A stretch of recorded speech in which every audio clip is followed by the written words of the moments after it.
আসসালামু আলাইকুম প্রিয় দর্শক, আশা করি আল্লাহর রহমতে সবাই সহি সালামতে ভালো আছেন। সবাইকে পবিত্র রমজানের শুভেচ্ছা। রমাদান কারিম। আমি আজকে বানাবো প্রাণ জুড়ানো ভ্যানিলা আইসক্রিম। এই গরমের দিনে রমজানে ইফতারের পরে আপনারা ঠান্ডা ঠান্ডা এই ভ্যানিলা আইসক্রিমটা পরিবেশন করে আপনারা প্রাণটা জুড়িয়ে নিতে পারেন। বানানো খুবই সহজ, তাহলে চলুন রেসিপিটা শুরু করি। প্রথমে ছোটো একটা বাটিতে আমি দিয়ে দিলাম 2 টেবিল চামচ কর্নফ্লাওয়ার। 2 টেবিল চামচ কর্নফ্লাওয়ারের সাথে আমি দিয়ে দিব 3 টেবিল চামচের মতো গরুর দুধ। তারপর আমি মিশ্রণটা বানিয়ে রেখে দেবো এক সাইডে। প্রিয় দর্শক, আশা করি রেসিপিটা আপনাদের ভালো লাগবে। যদি রেসিপিটা ভালো লাগে প্লিজ একটা লাইক এবং একটা কমেন্ট করবেন। আর প্লিজ আমার চ্যানেলটা সাবস্ক্রাইব করে আমাকে সাপোর্ট করুন প্লিজ। এবার চলে আসলাম চুলা আমি একটা মগ বসিয়ে দিলাম আর এতে দিয়ে দিলাম 1/2 লিটার লিকুইড ফুল ক্রিম গরুর দুধ। এটা একটু ফুল ক্রিম দেখে নেবেন, তাহলে আইসক্রিমের টেস্টটা ভালো হয়। তারপর আমি এতে দিয়ে দিব চিনি। আমি দিয়ে দিলাম আধা কাপ চিনি। এই আধা কাপ চিনি আইসক্রিমের রেসিপিটার জন্য যথেষ্ট। আপনারা চাইলে কিন্তু বেশি খাইলে আরও বেশি বাড়িয়ে দিতে পারেন। তারপর কয়েকটা বলক আসার পরে চিনিটা ভালো করে যখন গলে যাবে, গলে যাওয়ার পরে দেখুন অনেকটা দুধ কমে গেছে। এইভাবে জাল করতে করতে কয়েকটা বলক আসার পরে আমি এবার দিয়ে দিব মিশ্রণটা যে বানিয়ে রাখছিলাম কর্নফ্লাওয়ার আর দুধ দিয়ে। এবার মিশ্রণটা দিয়ে দেবো কর্নফ্লাওয়ারের। এক হাতে দিব আর এক হাতে নাড়তে থাকবো যাতে একটু দলা ধরে না যায়। তারপরে নাড়তে নাড়তে আমি এইভাবে জাল করতে করতে দেখুন অনেকটা কমে নিয়ে নিয়েছি, প্রায় 1 কাপের মতন করে নিয়ে নিয়েছি মিশ্রণটা। আমি 1 কাপের মতন করে নিয়ে নিয়েছি। আমি ঠান্ডা করার জন্য রেখে দিলাম। অনেকক্ষণ ঠান্ডা করে আমি নিয়ে আসলাম মিশ্রণটা। আমি ফ্রিজে নর্মালে রেখো ভালো করে ঠান্ডা করে নিয়ে নিয়েছি। আর দেখুন কেমন গাঢ় হয়ে গেছে আর 1 কাপের মতন হয়ে গেছে। এবার আমি একটা বায়োরিক্স নিয়ে নিলাম।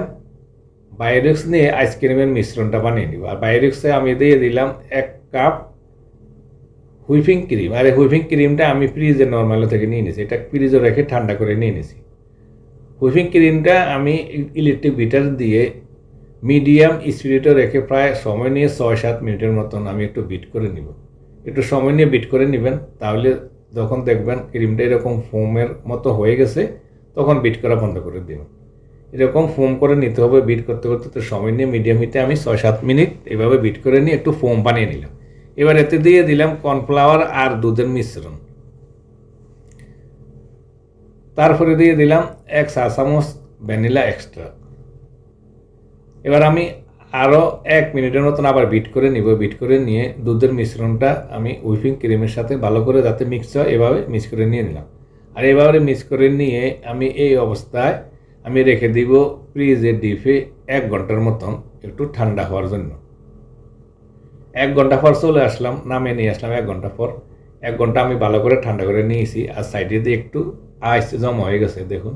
আমি একটা স্প্যাচুলার দিয়ে আমি একটু ছাড়িয়ে নিলাম। তারপরে আবার একটু বিট করে নিব 1 মিনিটের মতন ভালো করে যাতে মিক্স হয়। ভালো করে বিট করে নেওয়ার পরে এবার আমি আইসক্রিম বানানোর জন্য একটা প্লাস্টিকের আইসক্রিমের বক্স নিয়ে নিলাম।